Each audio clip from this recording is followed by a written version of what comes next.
ይህ የምጽአቱ አዋጅ ነጋሪ አገልግሎት ወቅታዊና ዕለታዊ ወጎችን በማቅረብ ትንታኔ የምንሰጥበት የተለያዩ እንግዶችንም በመጋበዝ የምናቀርብበት መድረክ ነው። አዘጋጅ ይልቃል አስራት።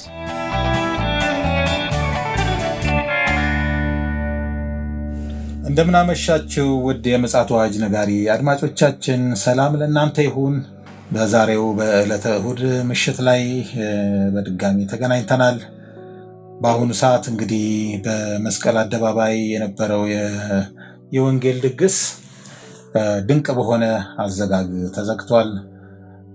በትናንትናው ዕለት የተጀመረው የወንጌል ስርጭት መርሃ ግብር በወንጌላዊ ፍራንክሊን ግራሃም የተጀመረው በጣም ትልቅ እንቅስቃሴ ነበረ።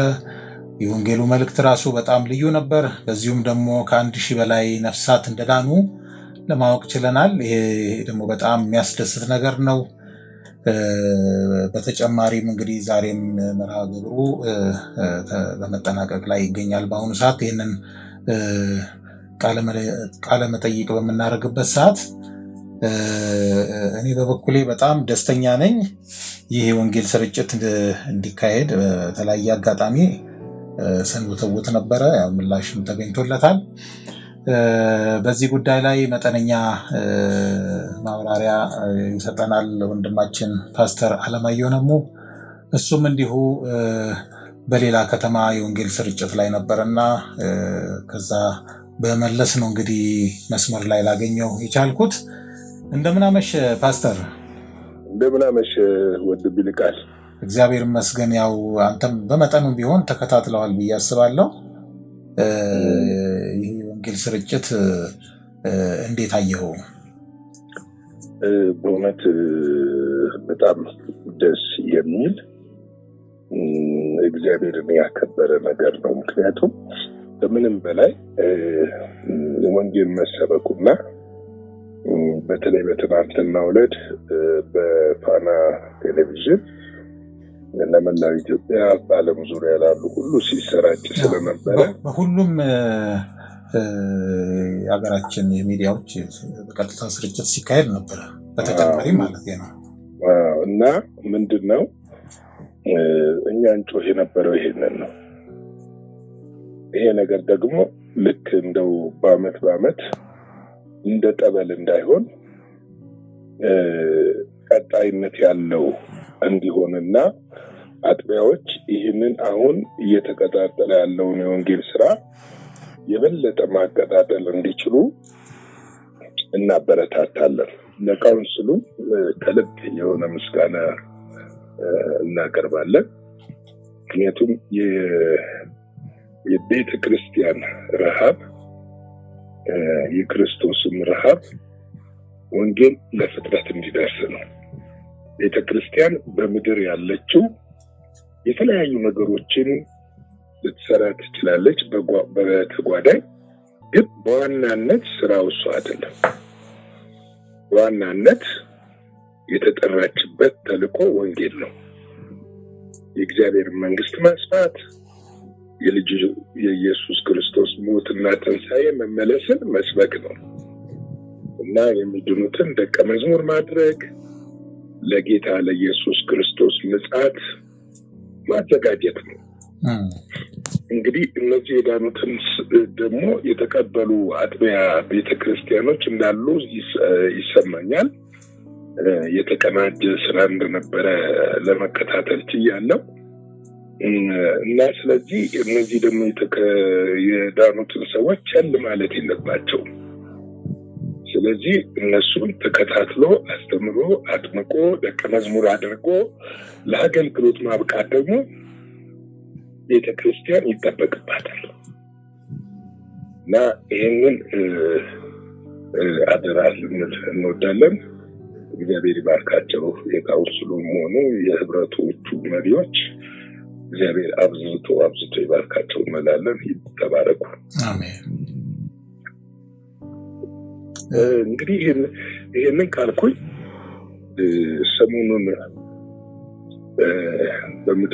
በዓለማችን ላይ እጅግ አስጊ የሆኑ ነገሮች እየታዩ ነው ያሉት እና ወዴት ያመራል የሚለው ነገር በጣም በጣም አደገኛ የሆኑ ነገሮች እየተከሰቱ ነው ያሉት። በተለይም ደግሞ ቻይና ከማዕቀብ ከተጣለባት በኋላ አንድ ዓመታዊ ስብሰባቸውን አድርገው ነበረ የፓርቲውን ያንን ከጨረሱ በኋላ መግለጫዎችን ሰጥተዋል። ይህ ምንድነው የተሰጠው መግለጫ?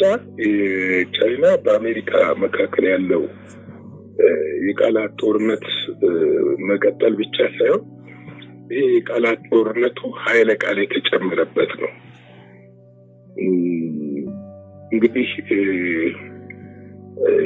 የቻይና የውጭ ጉዳይ ሚኒስትር በጋዜጠኞች ስለ አሜሪካ ፈርስት የሚለው መርህ ተጠይቀው ይህ የዱር አራዊት ሕግ ነው ብለዋል።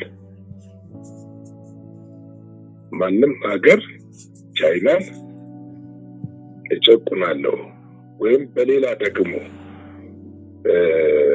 የጋራ ጥቃት ወይም ደግሞ የሆነ ነገር እፈጽማለሁ ካለ ቻይና በማንኛውም አይነት ጦርነት በማንኛውም ያለችው ለመግጠም ዝግጁ ነኝ ብለዋል።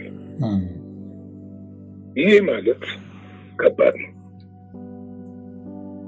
እንግዲህ ከዚህ በፊት እኔ በተደጋጋሚ ለመናገር ሞክሬያለሁ፣ አንተም ሰምተሃል እንግዲህ ብዬ አምናለሁ። ይሄ የኢኮኖሚ ጦርነት ሄዶ ወደ መሳሪያ ጦርነት ነው የሚቀየረው። ምክንያቱም አንዱ በአንዱ ላይ እየጨመረ በሚሄድበት ሰዓት መቆጣጠር ወይም ደግሞ ኮንትሮል ማድረግ ያቅታቸውና ወደ አልተጠበቀ ጦርነት ሊያመሩ ይችላሉ። ስለዚህ ይሄ ተሰግቷል። ከወትሮው ይሄ ደቡብ ፓሲፊክ ላይ ከፍተኛ ውጥረት ያለበት ስፍራ ነው። ከታይዋን ጋር ባለው ነገር አሜሪካና ቻይና አንድም ቀን ተስማምተው አያውቁም። ነገር ግን ቻይና የኢኮኖሚ የበላይነቱን እየያዘች እየመጣች ስለሆነ ያንን ለማስቆም የሚኬዱ መንገዶች ዲፕሎማሲያዊና ስትራቴጂካሊ ካልሆነ በስተቀር ለዓለም ከፍተኛ ስጋትን የሚጥል ነው። ለዚህ ነው እንግዲህ አሜሪካኖች ቻይና ይህንን ውሳኔ ከወሰነች በኋላ ምንም ምላሽ አልሰጡም። ነገር ግን የቻይና ይህንን በቃላት ብቻ አይመስለኝም። እንግዲህ የቻይና ስጋት ምንድነው ብለን ስንመለከት ሁለት አይነት ስጋት ነው ያለው። አንደኛው ከራሺያ ጋር የአሜሪካና የራሺያ መጣበቅ ባለፈውም ብለነዋል። ቻይና ላይ ትልቅ ስጋት ፈጥሯል።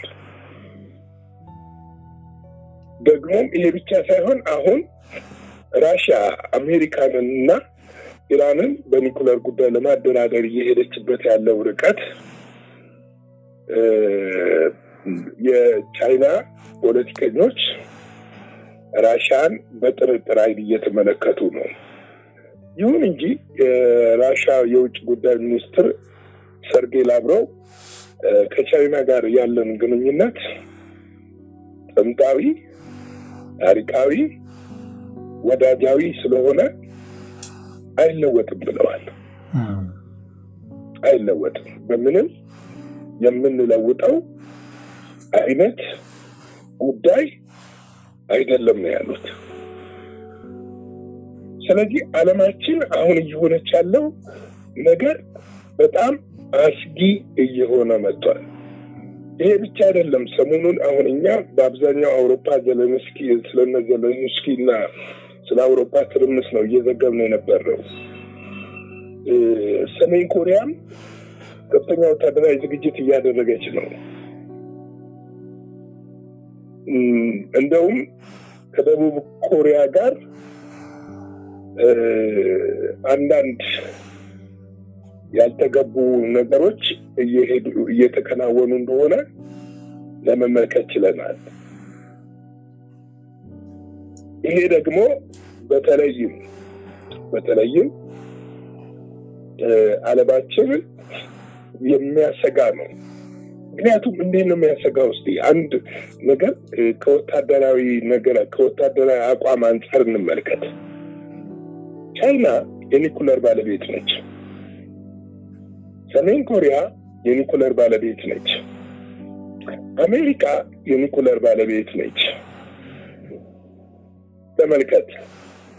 ይሄ ጦርነት ከተጀመረና መስመሩን ሀዲዱን እየሳተ ከመጣ ጦርነቱ የሚሆነው ዝም ብሎ በአውሮፕላንና በመድፍ ወይም ደግሞ በታንክ ወይም ደግሞ በመትረየስ ይሆናል ብለን መጠበቅ የለብንም። ጦርነቱ ከተጀመረ ወደ ኒኩለር ነው የሚገባው። ታስታውስ ከሆነ ራሽያ ወደ ኒኩለር ጦርነት እንድትገባ ዘለንስኪና አውሮፓውያኖች በጣም ይገፋፉ ነበር። አንዳንድ ጊዜ እንደው መስጠት የማይገባቸውን መሳሪያ ለዩክሬን እየሰጡ ራሽያ ጫፍ ላይ ደርሳ እንደነበረ እናስታውሳለን። ታክቲካል ኒኩለር ተጠቀማለሁ ብላ። ይሄ የሚያቆም ጉዳይ እንዳልሆነ ልንረዳ ያስፈልጋል። እንግዲህ ዓለም በዚህ ውስጥ ነው ያለችው። በዓለም ላይ ያለው ሁኔታ እጅግ ውስብስብና የተጠላለፈ እንደሆነ ልንመለከት ችለናል። እንግዲህ ሌላው ደግሞ ምንድነው አንድ የተከሰተ አዲስ ነገር ምንድነው ብለን ስንመለከት ደግሞ እዚህ መካከለኛው ምስራቅ ጋር አንድ ትልቅ ችግር ተከስቷል። ምናልባት አንተ ታስታውሳለህ ብዬ አስባለሁ። አድማጮቻችንን ወደ ኋላ ሄደው ከዚህ በፊት የሰራናቸውን አንዳንድ ዜናዎች ቢመለከቱ ያገኙታል ብዬ አስባለሁ።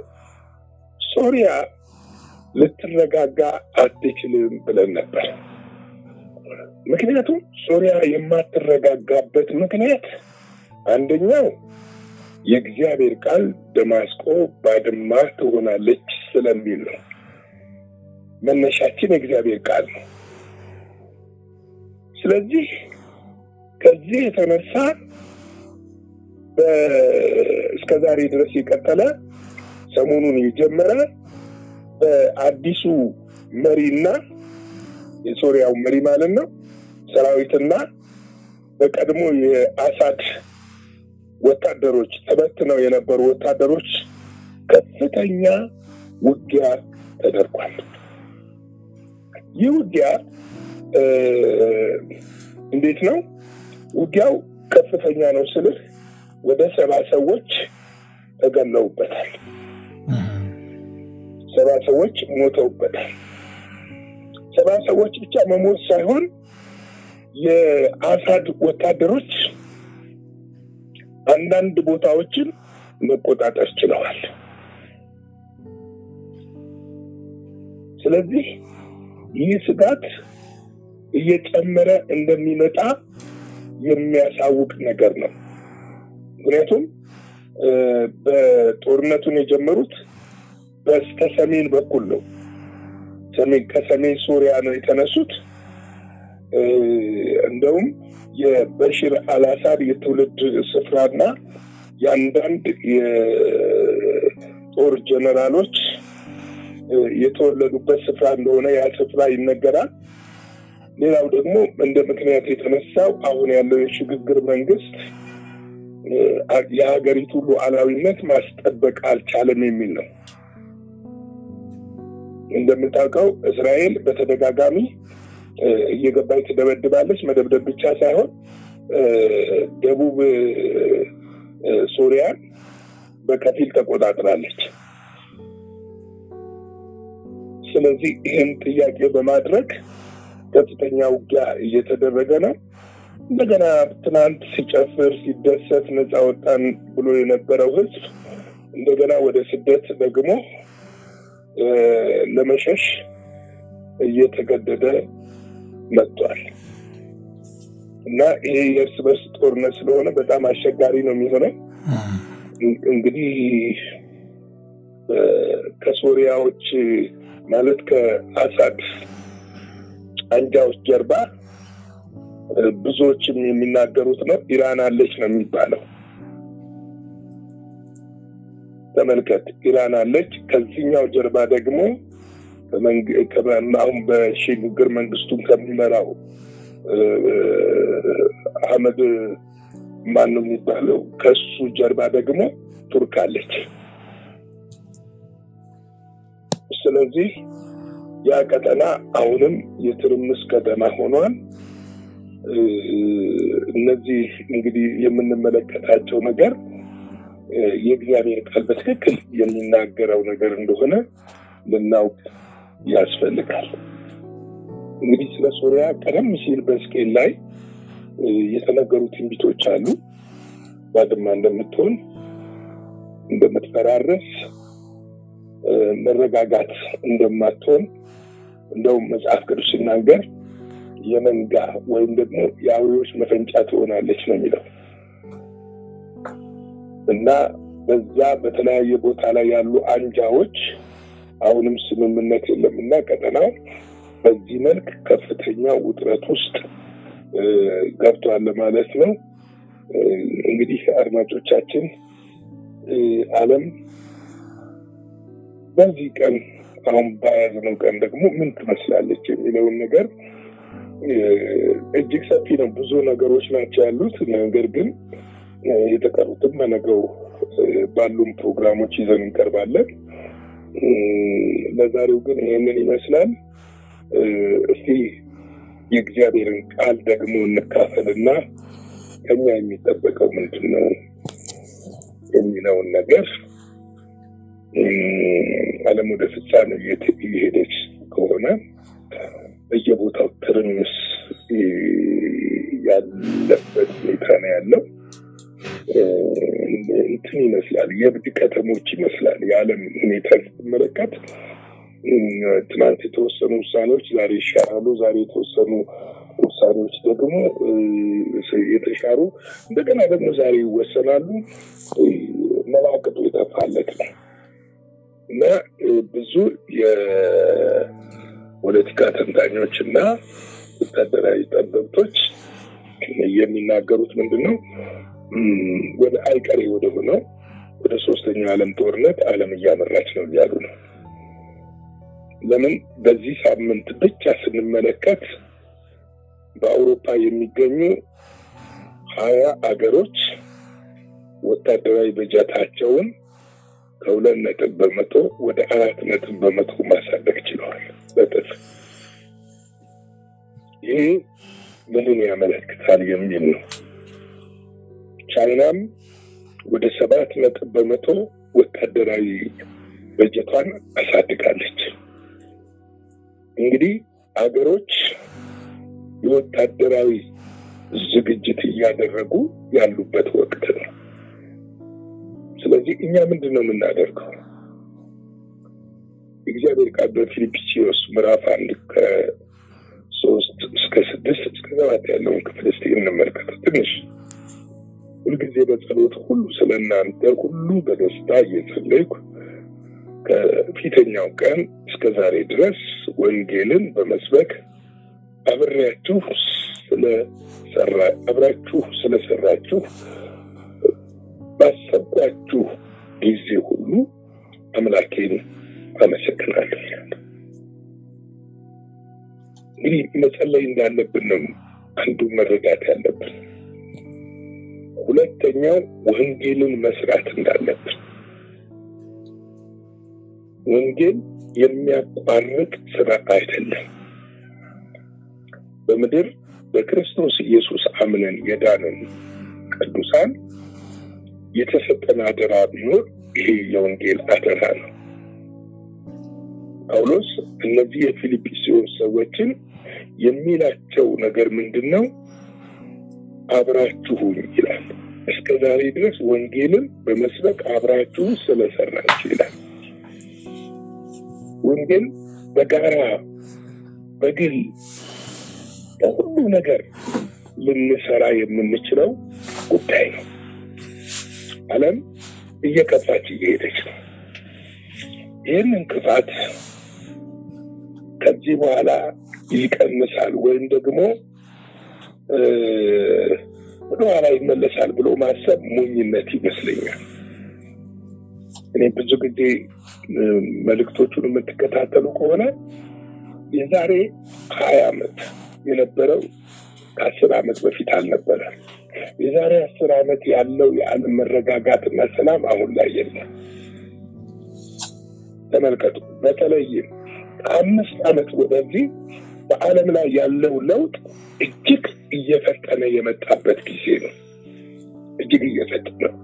ስለዚህ ወንጌልን በመስበክ የእግዚአብሔርን ስራ በመስራት ለክርስቶስ ኢየሱስ ምጽአት ልንዘጋጅ ያስፈልጋል። እስቲ ሁላችሁም አንድ ጥያቄ ጠይቁ። ለምንድን ነው ያዳነኝ? ከዳንኩ በኋላ ለምን በምድር ላይ ያስቀመጠኝ? በምድር ላይ የተቀመጥኩበት ምክንያት ምንድን ነው? ቤተክርስቲያን እየተመላለስኩ ልወጣ ልገባ ነው ወይንስ እግዚአብሔር እንደ ካህን እንደ እግዚአብሔር ካህን እንደ እግዚአብሔር አገልጋይ እንደ ተመረጠ ሕዝብ ሆኜ እግዚአብሔርን ላገለግል ነው ወይ የሚለው ልታስቡ ይገባል። የዳነው የሰማነውን ወንጌል ላልሰሙት ልናሰማ ነው። የዳነው የእግዚአብሔር መንግስት በምድር ልናሰፋ ነው። የዳነው የእግዚአብሔርን ስራ በእኛ ውስጥ ካለው ከመንፈስ ቅዱስ ጋር አብረን ልንሰራ ነው። ለምን? መንፈስ ድካማችንን ያግዛልና ብቻችንን አይደለንምና ነው። ለዚህ ነው ቁጥር 6 ላይ ምን ይላቸዋል? በእናንተ መልካሙን ስራ የጀመረ እስከ ኢየሱስ ክርስቶስ ቀን ድረስ የሚለው እስኪመጣ ድረስ እስኪገለጥ ድረስ የኢየሱስ ምጽአት እስኪሆን ድረስ እንዲፈጽመው ይህንን ተረድቻለሁ ይላል። እስከ ኢየሱስ ቀን ድረስ እግዚአብሔር በእኛ የጀመረውን ስራ ይፈጽመዋል። እኔ እኮ ምንም አላውቅም፣ እንዴት ብዬ ልናገር? መጽሐፍ ቅዱስን በጥልቀት እኮ አላውቅም፣ ቴዎሎጂ ኮሌጅ ኖ አያስፈልግም። ዮሐንስ 4 ላይ ያለችውን ሴት የተናገረችውን አይነት ለኛ የሆነልንን መናገር ነው የሚያስፈልገው። ምንድነው ያለችው? እሷ ጉዴን የነገረኝን ላሳያችኋል። የሆነልንን ነገር ብቻ ነው ልንናገር የምንችለው። ክርስቶስን ባገኘን ጊዜ በእኛ ህይወት ውስጥ የሆነውን ነገር ስንናገር የሰዎች ህይወት ይቀየራል፣ የሰዎች ህይወት ይነካል፣ የሰዎች ነገር ይለወጣል። ስለዚህ ይህንን ልንረዳ ያስፈልጋል። በመጨረሻ ምንድን ነው የሚለው? በእስራቴ ወንጌልን መመኪያችን መስሚያ በማድረግ ሁላችሁ ከኔ ጋር በጸጋ ተካፋዮች ስለሆናችሁ በልቤ ትኖራላችሁ። ስለ ሁላችሁ ይህንን ላስብ ይገባኛል። ወንጌል በደስታ በመከራም ጊዜ። ፊልጵስዩስ መጽሐፍ የተጻፈው እስር ቤት ሆኖ ነው። ጳውሎስ ይህንን ሲጽፍ የተደላደለ ቦታ ሆኖ አይደለም። የሚያምር የቸርች ቢሮ ውስጥ ሆኖ አይደለም። የሚያምር ጠረጴዛ ላይ ቁጭ ብሎ እስር ቤት ውስጥ ሆኖ ከምድር በታች ባለ የጨለማ እስር ቤት ውስጥ ሆኖ የጻፈው ደብዳቤ ነው። ምክንያቱም ሰው ሊታሰር ይችላል፣ ወንጌል ግን አይታሰርም። ስለዚህ ይህንን የተሰጠንን የወንጌል አደራ ልንሰብክ ልንናገር ያስፈልጋል። እኛ የጀመረው ስራ ይፈጽማል። ሰዓቱ ደርሷል። ቀኑ ቀርቧል።